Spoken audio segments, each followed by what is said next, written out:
What is going on, guys? Welcome to another episode of the HSP podcast. I am Jeff Martin, along my tag team partner, Trend, the Trendsetter, and we are here, and we got a great show for you today. Joining us is Luna Havoc. She is going to join us. We're going to talk about the Royal Rumble and a lot of things. A lot of things on the plate today. So I hope she's ready to join HSP. You can follow her on all her social media. IG, it's at luna.havoc. Twitter at havoc_Luna. And she's got a TikTok weekly wrestling show. And I know she does a lot of more stuff on there too now. Her content for wrestling at TikTok at luna.havoc. She's a Jill of all trades. She is. She is. She joined us on HSP today.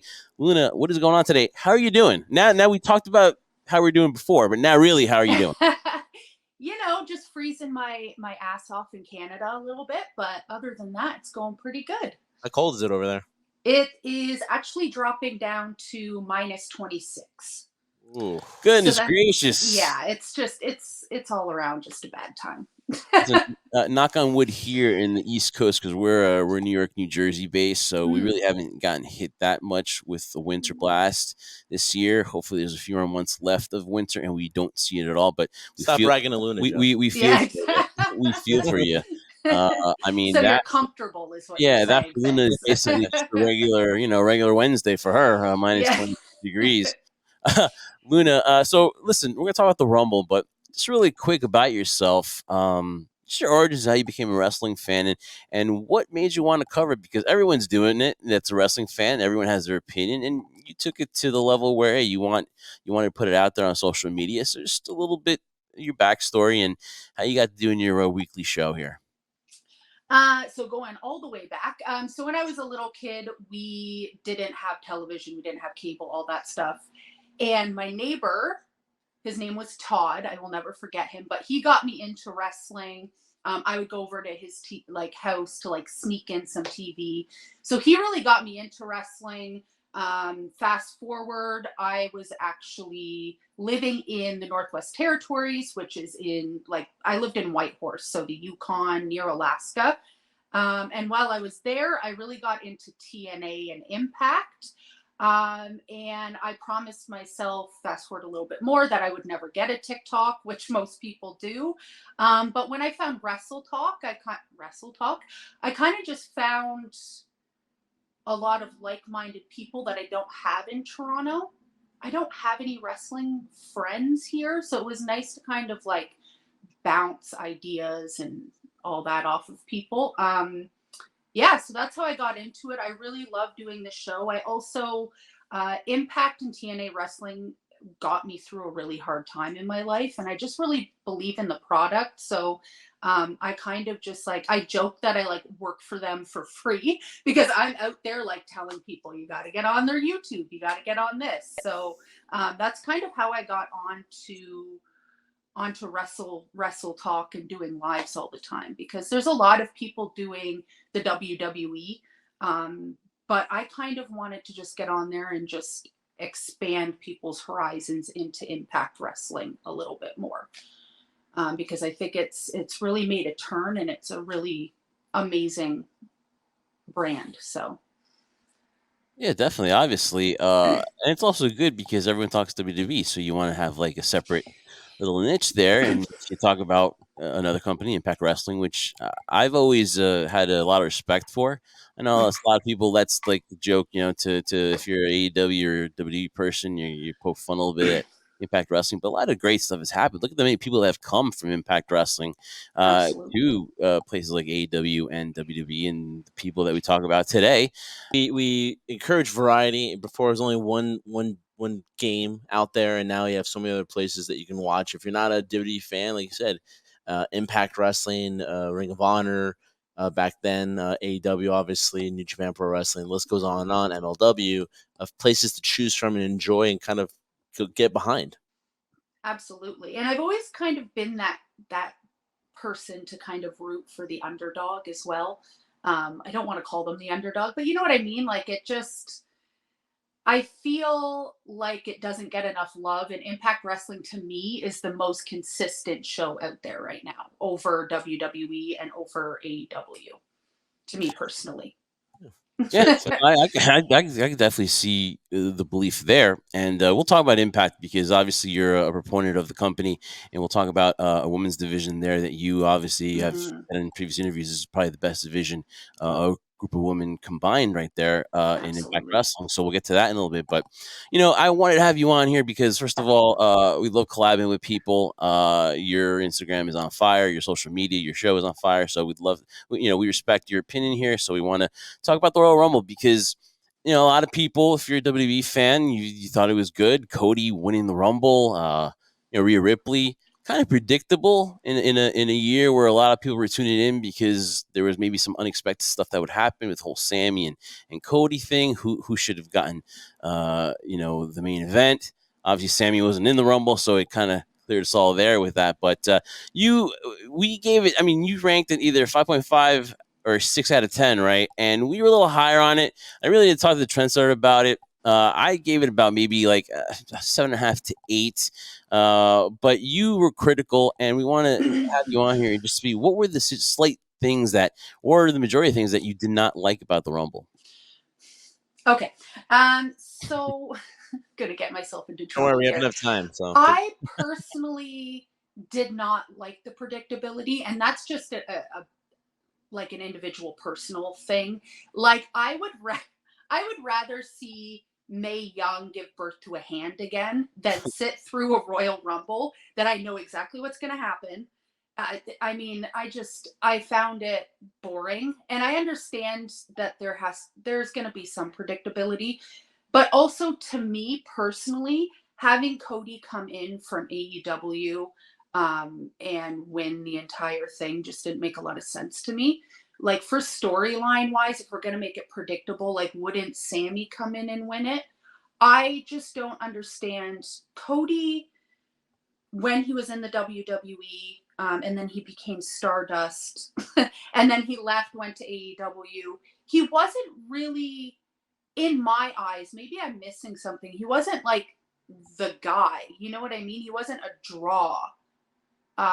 People were like throwing his belt back in at him in AEW, and now all of a sudden he like progresses back to WWE, and now he's all of a sudden, and I've never seen Cody as the guy. I've never. I think he's put on some great matches. He's done some great promos, but overall, I don't. I'm not seeing it. I'm also hearing now that he's going for like the undisputed championship, so he'll be going for both belts, whether that'll happen or not. But even seeing the poster from WrestleMania, seeing Roman Reigns and Cody Rhodes just does not tickle me whatsoever. So that, not saying that there wasn't some good parts in the men's Royal Rumble, but overall it was just did not feel like a big show to me. It didn't feel like a pay-per-view. I just I don't know. no, For pay per me view doesn't personally. exist anymore. It was a live event. Oh, sorry, it's a premium event. The premium event, exactly. No, but no, that's interesting. You know why? Because I've heard a lot of people say that too. In terms of that, though, when you look at it from the perspective like you just said, right? You don't see Cody as a star though, but um, would it be fair to say that the time came when CM Punk took his ball and went home, and Daniel Bryan was the guy? People were behind him, but was he necessarily a star as well? I don't know. I just think people really just rallied behind him, although they're trying to rally behind Punk. I think with Cody, though, to your point, yeah, he was in AEW. He wasn't really the guy. I really feel that was by design by Cody. Mm-hmm. And granted, you could probably tell. I think the one thing Cody did a really good job of when he left, when he was Stardust, is he did a really good job of connecting with the audience. Granted, he was a big catalyst to certain degree. And obviously, Kenny, the Young Bucks, all those guys were big catalysts in terms of what All In provided. But I think he was the face of that, Woodstock, as he calls it. So, Right. back to your point when you're like, you love the underdog, you love Impact, right? You love rooting for the underdog in a way. Besides, let's exclude Sammy from this because that storyline of the Bloodline, I think, has been one of the best storylines going all year with the A hundred WWE, in my percent. opinion. I think Cody is that underdog too, a guy who went out, established a name, not probably not the same quality of a John Cena or a Roman Reigns at this point, but developed a name. I think honestly they excluded everything he had done in AEW, so He doesn't really. Nobody really mentions AEW unless Cody does during interviews. And they mention it as the excursion, right? Yeah, It's all excursion. Yeah. You know, he did something where they're booing him, like he said, they're throwing his belt back at him, but for some reason, the audience has accepted him, even though he's gone in his excursion. He's been away for almost 5, 6, 7 years from WWE. I think they accepted him.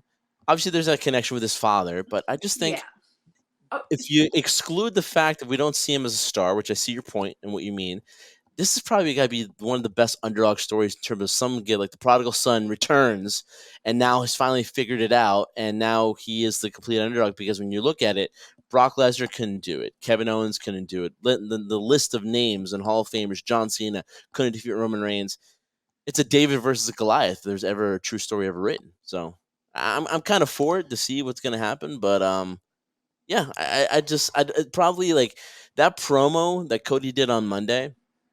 As much as maybe people don't believe in Cody as the guy, and I understand that point, I did believe everything he said, though. And that's a difference between some people who are actually put in that spot.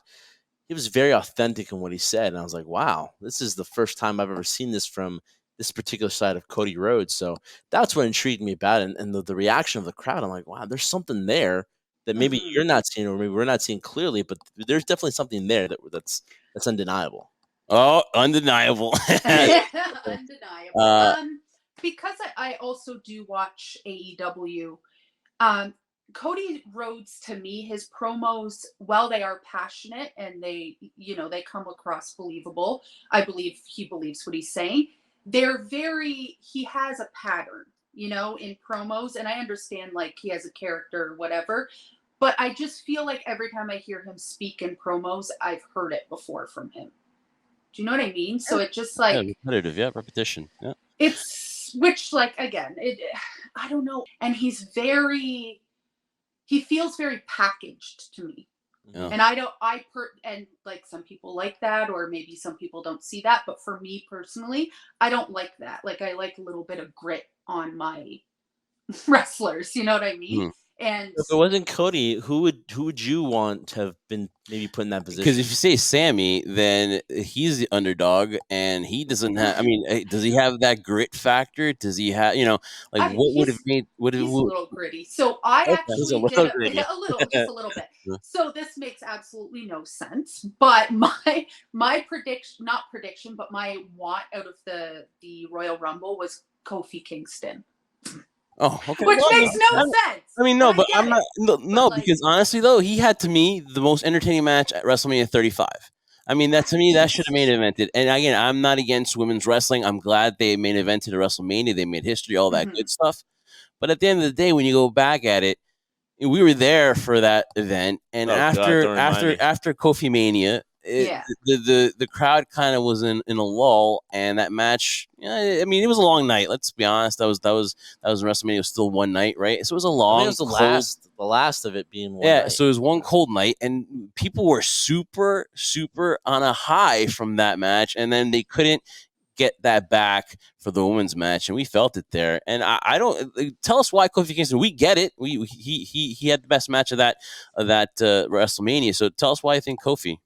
Absolutely no reason other than I just love him. But if I was gonna pick somebody realistic, and maybe you guys can help me out with this because maybe I missed something, but when Cross came back with Scarlett, yes, and he kind of came out and like Roman was there and he did the little TikTok, like, and he's like, oh, TikTok, your time's up. What happened with that? Because realistically, if they kind of just went with that a little bit, I would have loved to see him and Roman. I feel like that's a believable opponent for him.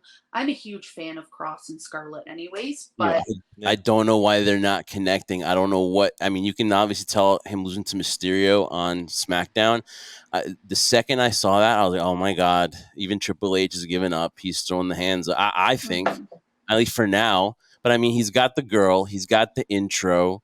He's got everything. And I mean, okay, so the first time it was like, okay, Vince doesn't know what he's talking about. He has no idea. He's got it, right? But now the same thing. I don't know. Maybe I just don't understand the character, or Yeah. maybe just something's not relating there. And I think it's to the point where even Triple H, who is a big proponent of Karrion Kross, I mean, he brought him back. He's one of the first people he brought back. I think on social media I was like, right the wrong Triple H, bring him back and do right by him, and it just has not worked. I cannot figure it out. It is perplexing to see what is going on with Karrion Kross. This is one of the first couple of people eliminated too from the Rumble.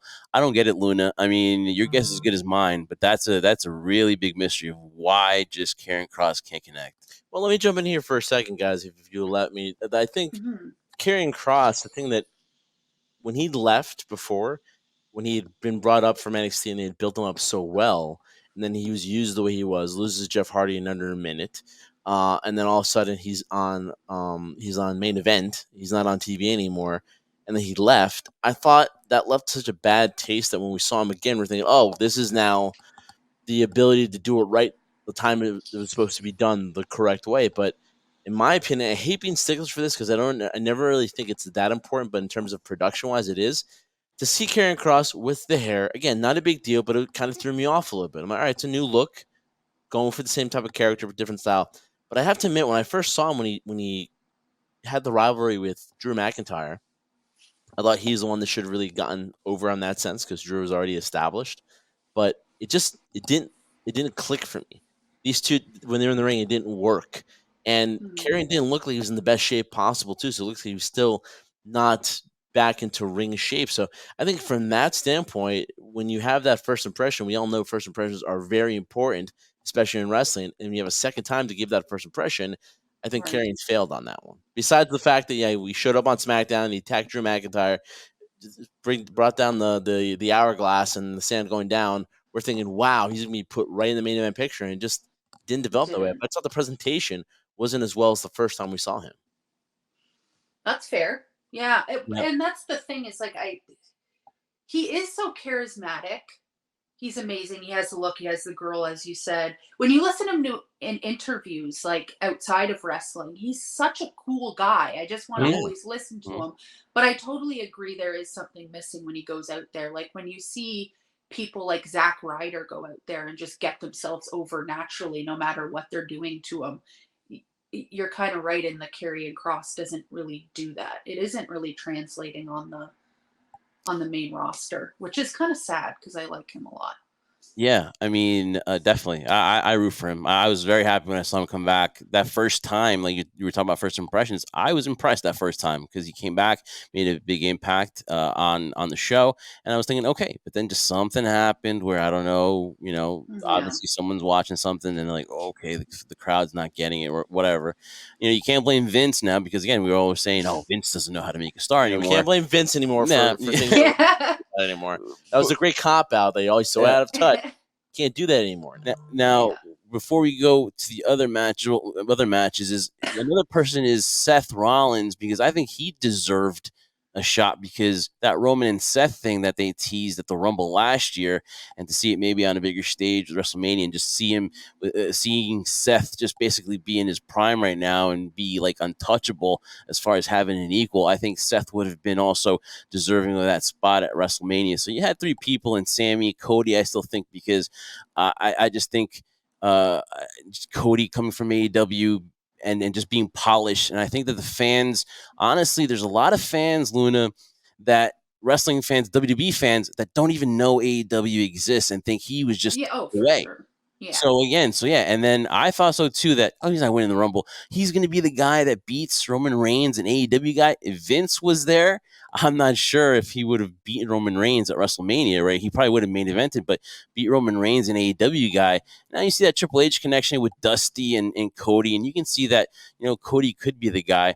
But, Sammy too, again, who's been a more entertaining guy than Sami Zayn. So I think you can make an argument for those three guys, and we'll see. But now we know it's Cody and Roman, so it's see what the story goes till WrestleMania. Now, the women's match you talked about saying that it needed to maybe help out or was maybe would fill what the men's match lacked. What did you like about it, and did it and was it up to your snuff? Did you think it was better than the men's? I think the women's match was better than the men's, hands down. The only The only thing I didn't quite understand was the Nia Jax thing, and I think a lot of people are on that boat. But overall, I thought it was great. I thought Michelle McCool being there was amazing. Chelsea Green coming back was great. I didn't like how she got, thrown out in like 7 seconds, I was but about to say exactly. yeah, For sure, it lived. yeah.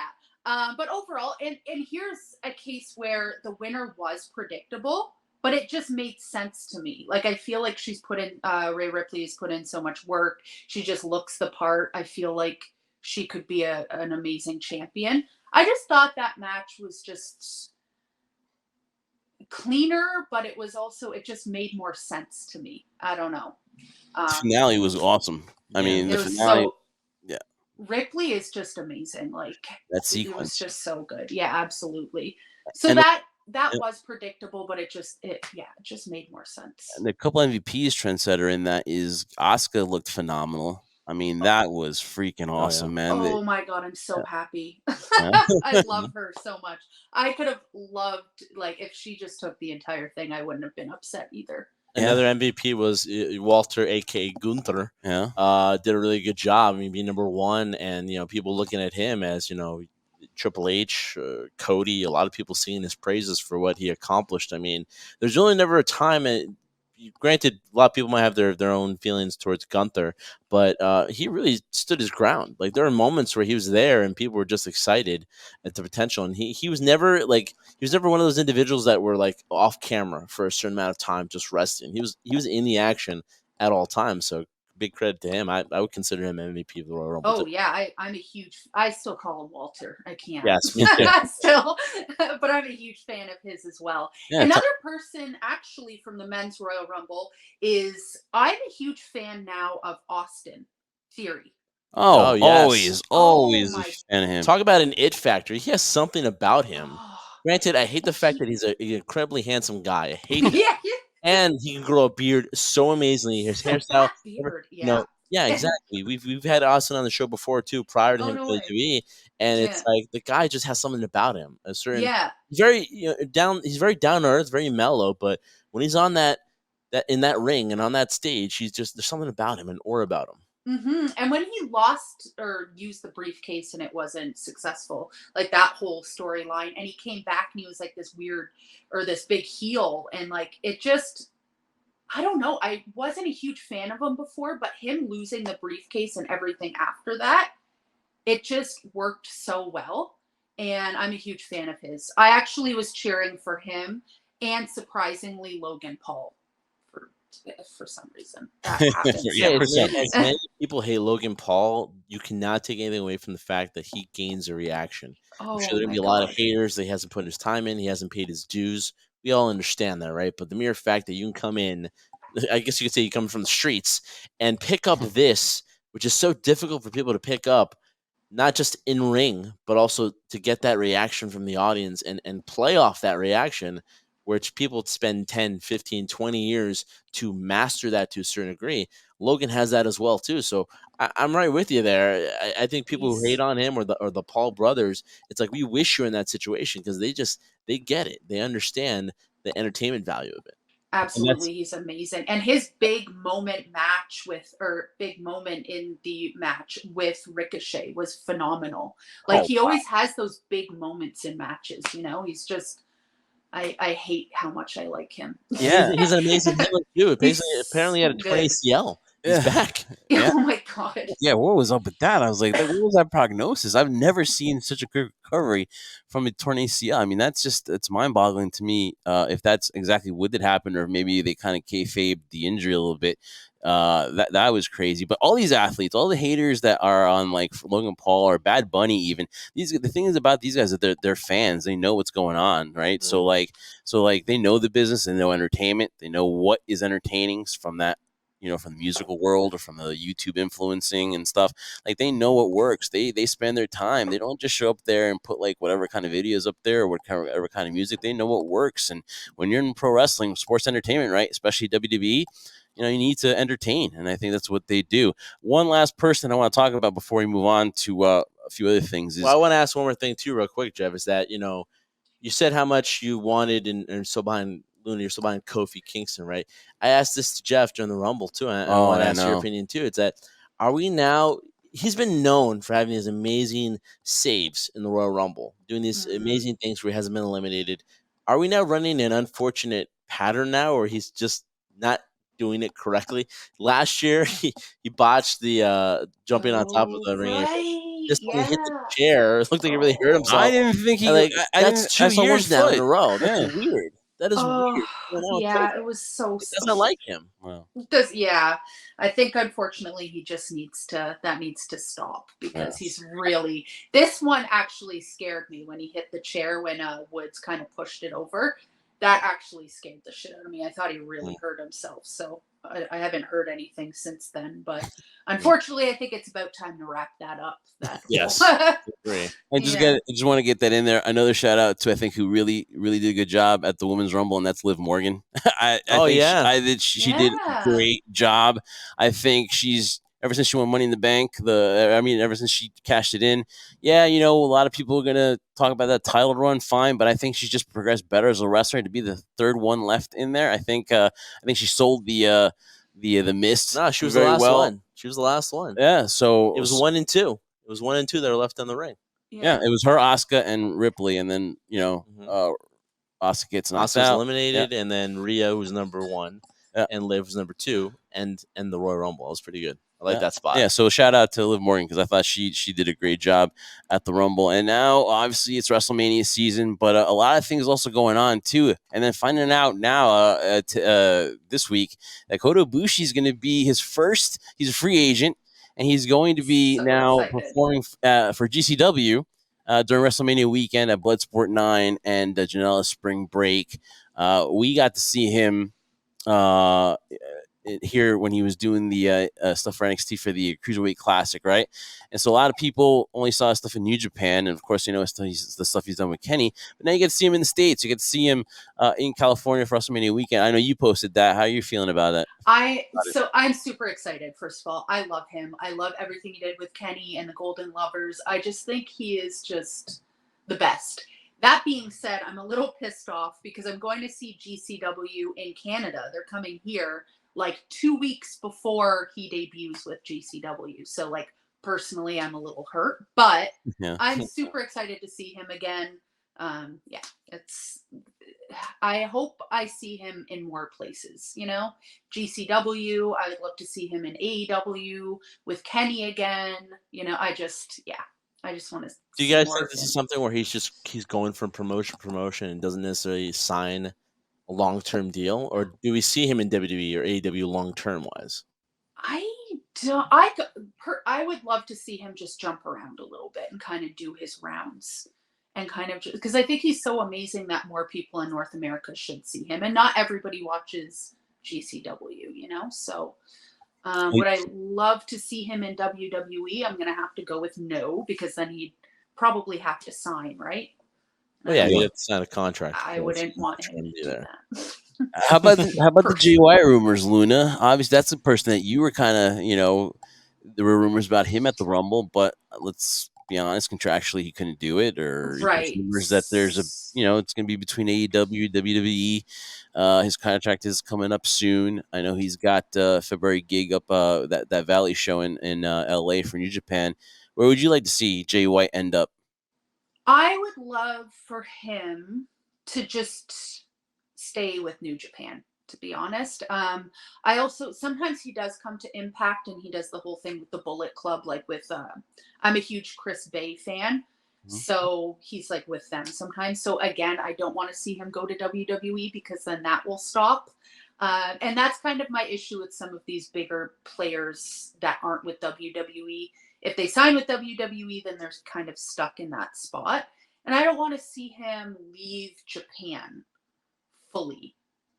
I just feel like that's he's like the king, there. So I don't know. I feel like it'd be kind of sad if he just put himself in the WWE box and kept himself there.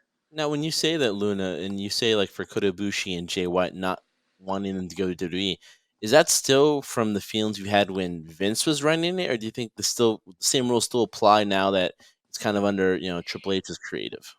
If they they were able to do WWE and other things, I wouldn't mind.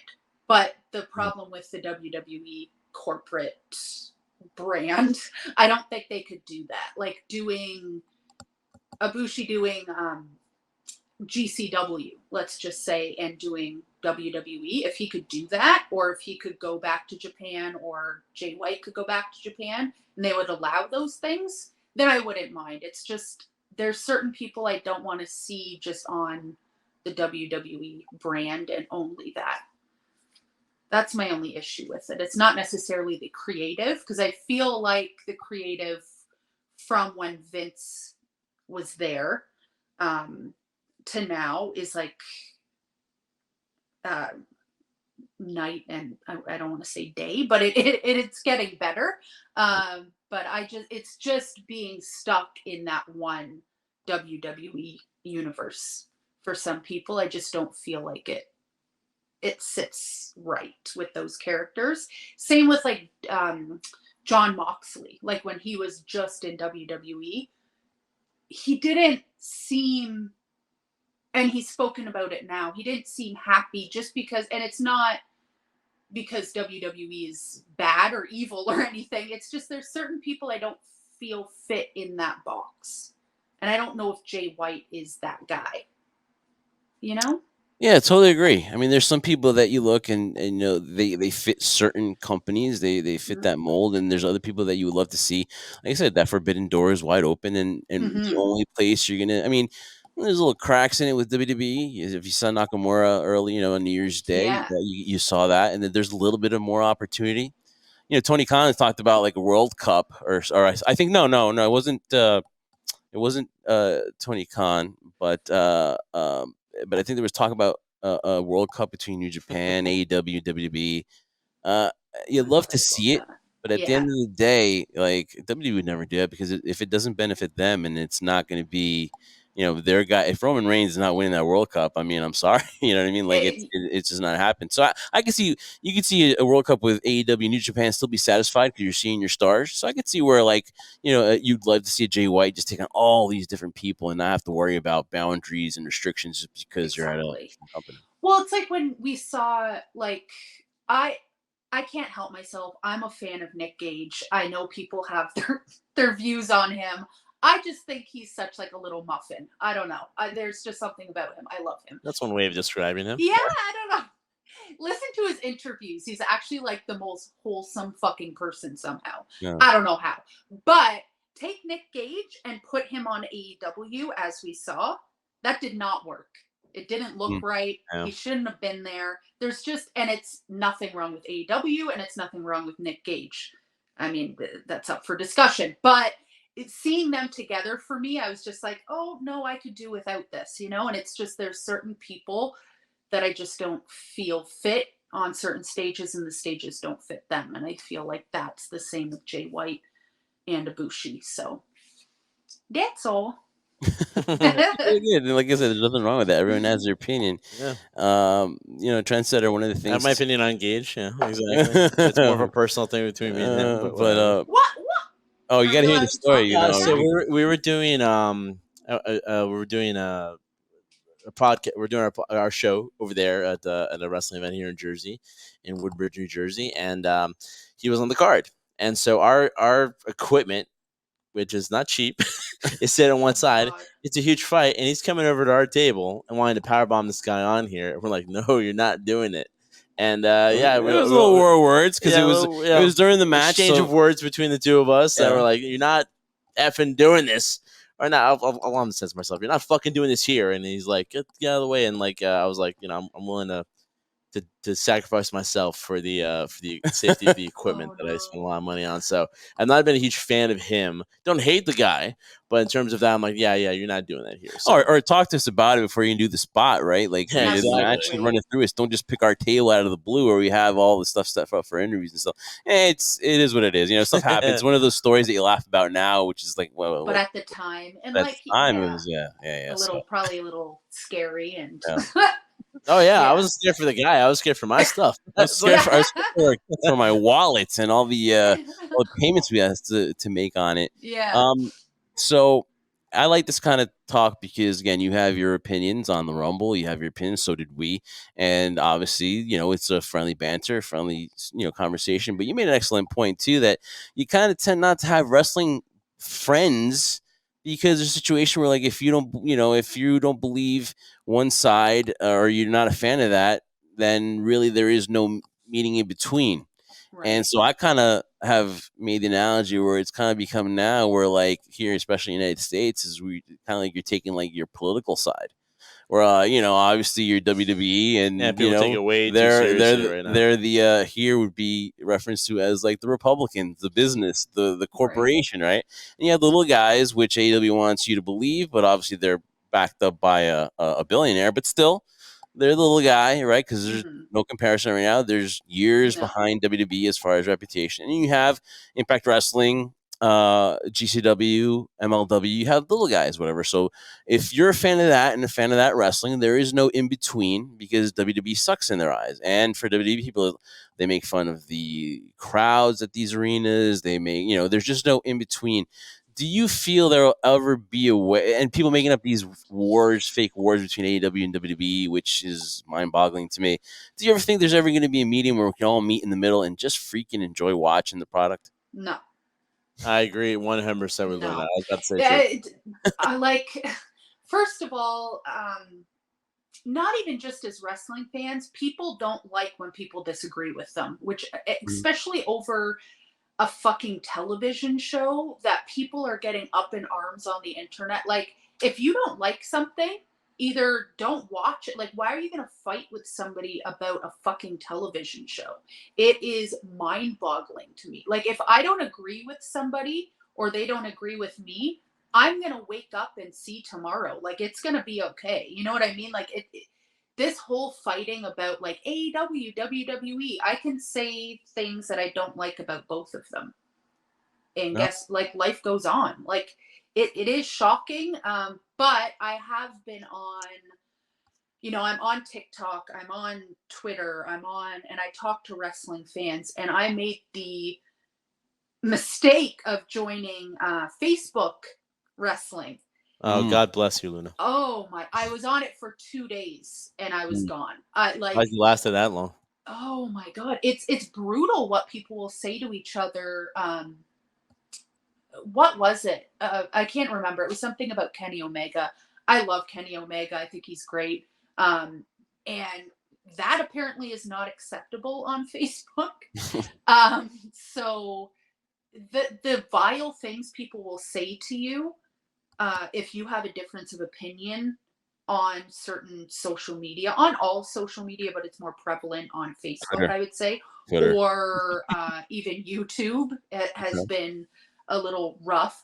But to go from what I've seen from people on social media to just be accepting all of a sudden, it's going to take years upon years. We will not be alive at the time.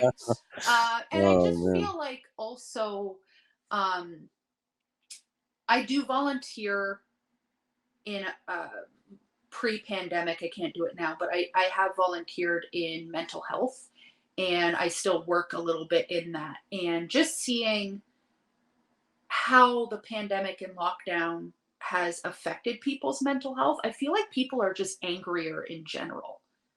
Do you know what I Oh mean? And yeah. I Yeah. Yeah. feel It's like very fair to people say. are, yeah, so like people just taking out their aggression on fucking things that don't matter, and not just wrestling, in everything, right? So I also work in customer service, and God bless just, you. I know.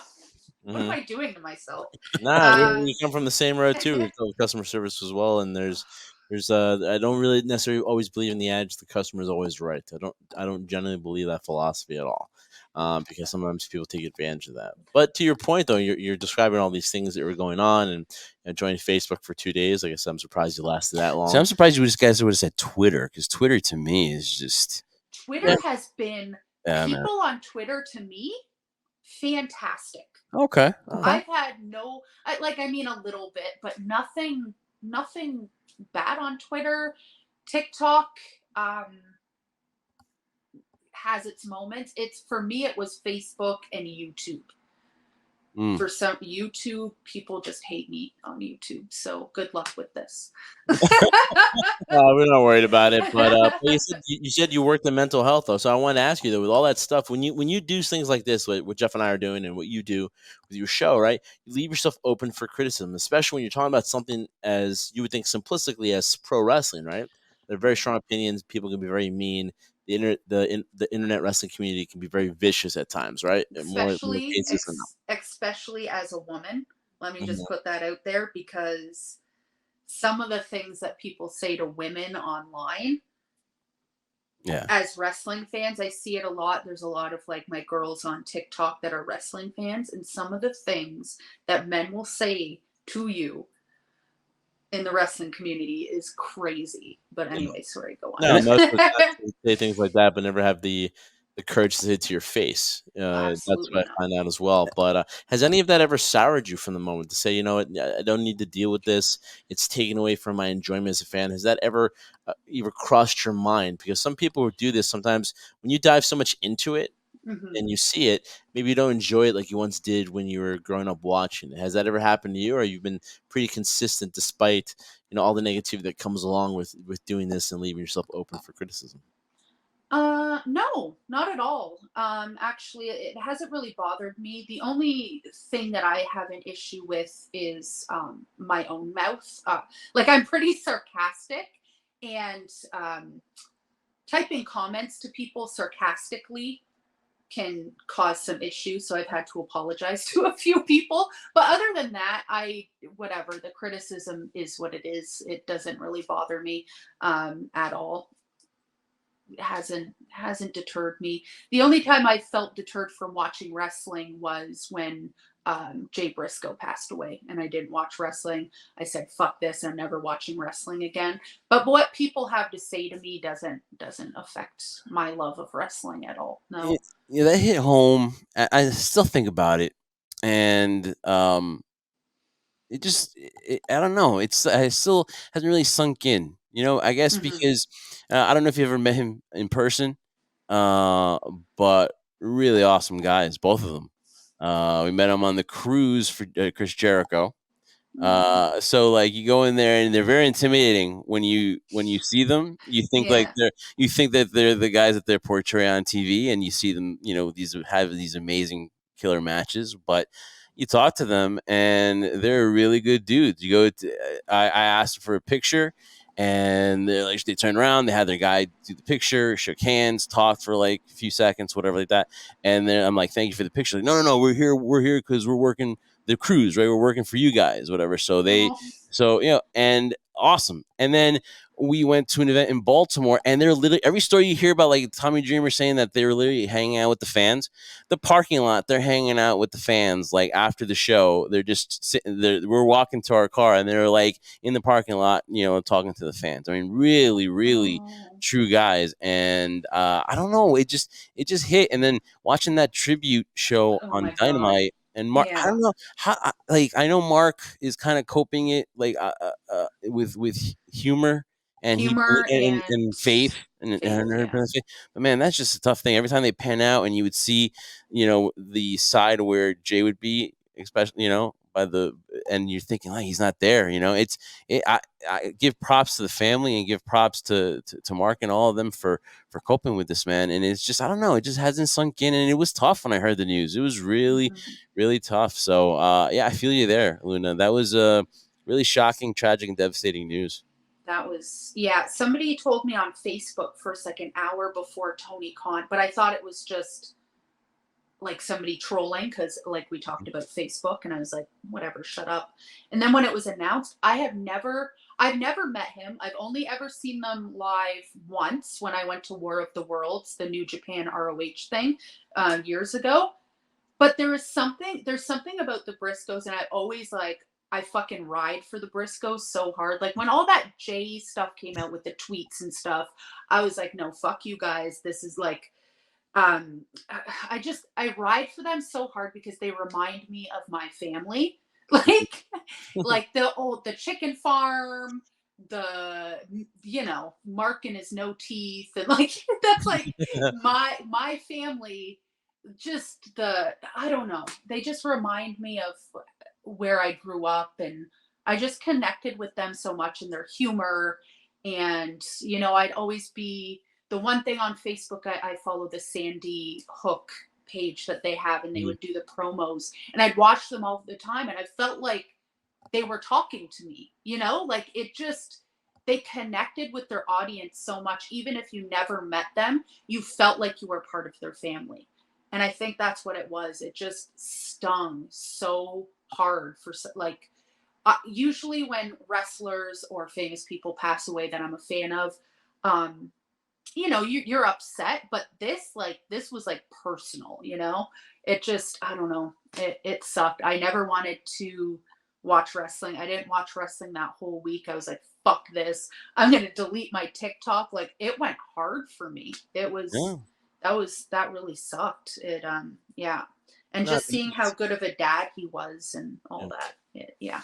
No, you said it really well in terms of that they connected with the audience and they made them feel a part of it, like they were a family. Yeah.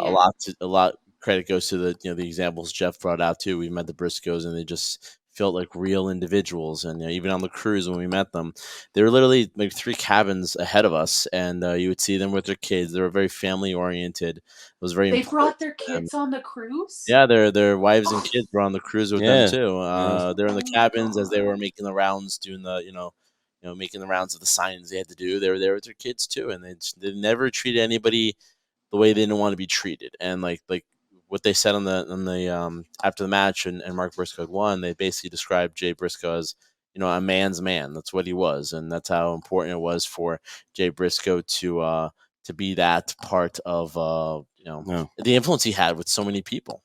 Yeah. Absolutely. And Absolutely. obviously too, just again, Jay having a success as a singles competitor too, winning the Hmm. ROH title twice too. So I mean, they were very significant in the history, and will go down as a top 10 tag team. In wrestling, in my opinion, too, because that's just how good they were. Even if they didn't go to a AEW or WWE, their impact on the business is obviously hands down tremendous. And Absolutely. yeah, so Luna, obviously you do other things as well. Obviously your Instagram, I mean, obviously you're blowing it up. It's great content on there. What else do you what else do you do? Obviously you're right on your bio, horror film. So you're a horror fanatic as well? I am. So I actually collect VHS. I Okay. collect. I have tons of VHS, so I collect a lot of like old horror movies and stuff. Horror was probably my first love before wrestling. Like I said, we weren't allowed to watch TV, but every weekend, me and my mom would go to, it was called Jumbo Video, so like a Blockbuster, and we'd get a horror movie and bring it home and like have a girls' weekend. So yeah, I love horror movies. I do some horror cosplay and all that stuff. So I've done a few.